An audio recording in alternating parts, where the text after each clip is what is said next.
আজকের ভিডিওটা তাদের জন্য যারা 2025-এ মাধ্যমিক দেবে। আজকের এই ভিডিওতে আমরা ভৌতবিজ্ঞানের প্রথম অধ্যায় অর্থাৎ পরিবেশের জন্য ভাবনা এই অধ্যায় থেকে যতগুলি গুরুত্বপূর্ণ প্রশ্ন রয়েছে তার সম্পূর্ণ উত্তর সহ আলোচনা করব এবং ভিডিওর শেষে আমি বলে দেব যে এই ভিডিওর পিডিএফ তোমরা কিভাবে পাবে। তো অবশ্যই ভিডিওটিকে সম্পূর্ণ দেখতে থাকো আর ভিডিওটি ভালো লাগলে সেই সব বন্ধুদের মধ্যে শেয়ার করো যারা এবছর 2025-এ মাধ্যমিক দেবে। তো আমি সুমন্ত গায়েন, তোমরা দেখছো WB হোম টিউটর চ্যানেল। তো আজকের ভিডিও আমরা শুরু করব। তো এখানে দেখো আমি কোশ্চেন এবং তার উত্তর দুটোকেই আলোচনা করব। যদি আমরা উত্তরগুলোকে সব বলতে চাই তাহলে কিন্তু ভিডিওটা অনেক লেন্দি হয়ে যাবে। তো এই জন্য আমি শুধু কোশ্চেনগুলোকে তোমাদের সামনে রাখবো, তোমরা উত্তরগুলোকে স্ক্রিনশট মারতে পারো বা ভিডিওর মধ্যে আমি বলে দেবো কীভাবে তোমরা পিডিএফটিকে নেবে। তো সেই প্রসেসে তোমরা পিডিএফটিকে পেয়ে যাবে। তো দেখো প্রথম প্রশ্ন কি রেখেছি। প্রথম প্রশ্ন বলছে তাপন মূল্য বলতে কী বোঝো। দ্বিতীয় প্রশ্ন দেখো, দ্বিতীয় প্রশ্ন বলছে বিশ্ব উষ্ণায়ন কী, ভবিষ্যতে পরিবেশের উপর বিশ্ব উষ্ণায়নের দুটি সম্ভাব্য প্রভাব লেখো। পরের প্রশ্ন দেখো, বাড়িতে বিদ্যুৎ শক্তির অপচয় হ্রাসে তুমি কি কি ব্যবস্থা অবলম্বন করতে পারো। পরের প্রশ্ন, কি কি কারণে ওজোন গহ্বর সৃষ্টি হয়। বায়ুমণ্ডলের স্তরগুলির মধ্যে কোনটিতে চাপ সবথেকে বেশি কারণ সহ লেখো। পরের প্রশ্ন, জীবাশ্ম জ্বালানি সংরক্ষণ করার দুটি প্রয়োজনীয়তা লেখো। পরের প্রশ্ন, ওজোন স্তর কীভাবে সৃষ্টি হয় সমীকরণ সহ লেখো।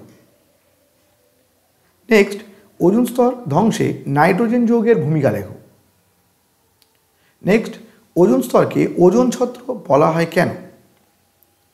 নেক্সট, স্বাস্থ্য ও পরিবেশের উপর ওজোন স্তর ধ্বংসের ক্ষতিকারক প্রভাব কী।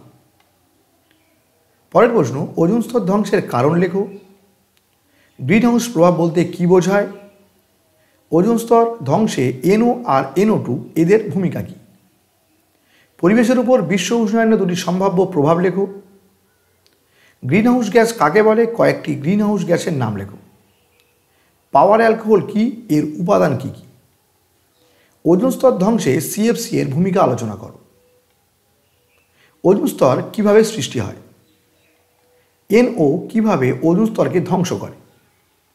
বায়োফুয়েল কী, এর একটি ব্যবহার লেখো। বায়োমাস বা জীবভর বলতে কী বোঝো, এটি কী কাজে ব্যবহার করা হয়। বায়ুমণ্ডলে স্ট্র্যাটোস্ফিয়ার স্তরের অবস্থান এবং গুরুত্ব উল্লেখ করো।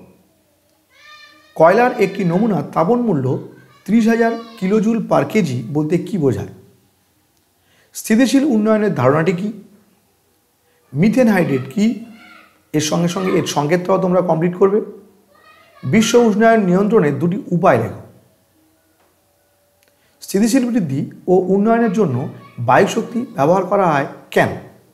তো আজকের এই ভিডিওর পিডিএফ যারা একদম ফ্রিতে নেবে তারা আমাকে স্ক্রিনে দেওয়া নাম্বারে হোয়াটসঅ্যাপ করবে, অর্থাৎ আমার 8972272061। আবারও বলছি 8972272061 এই নাম্বারে তোমরা হোয়াটসঅ্যাপ করবে। কী লিখে তোমাদের নাম আর কোন অধ্যায়ের পিডিএফ চাইছো সেটাকে লিখবে, আমি তোমাদের সেই নাম্বারেই পিডিএফটাকে প্রোভাইড করব। তো ভিডিওটি ভালো লাগলে ভিডিওটিতে অবশ্যই একটি লাইক করো আর চ্যানেলে নতুন হলে চ্যানেলটিকে অবশ্যই সাবস্ক্রাইব করে রেখো।